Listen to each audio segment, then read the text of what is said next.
je suis content de vous retrouver pour vous apporter votre émission de Pourquoi mon Père. Aujourd'hui, je vais répondre à une question d'un internaute.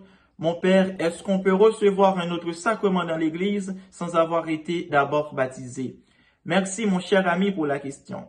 En effet, personne ne peut recevoir un autre sacrement dans l'Église s'il n'a pas été d'abord baptisé.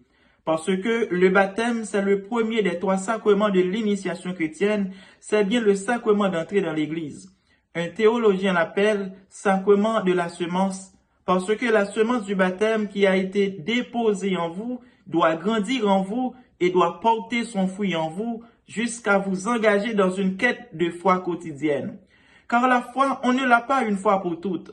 Pour être plus précis, on ne peut pas recevoir d'autres sacrements dans l'Église sans avoir été d'abord baptisé, parce que le sacrement du baptême est par excellence le sacrement de la foi en la mort et la résurrection de Jésus.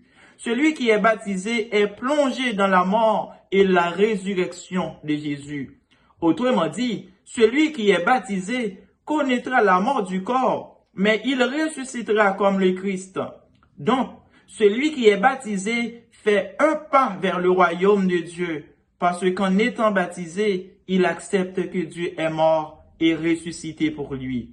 Et celui qui ne se baptise pas ou qui n'est pas baptisé n'accepte pas que Dieu est mort pour lui et ressuscité pour lui.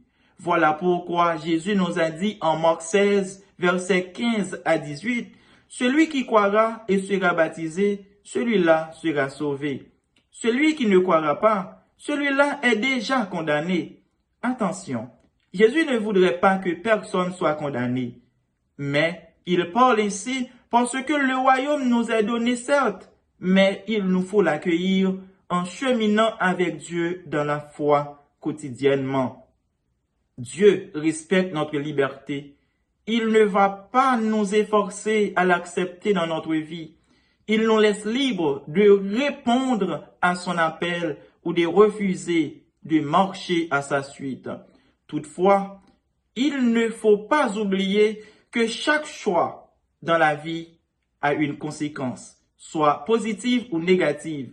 Voilà pourquoi Jésus nous a dit, celui qui ne croit pas est déjà condamné.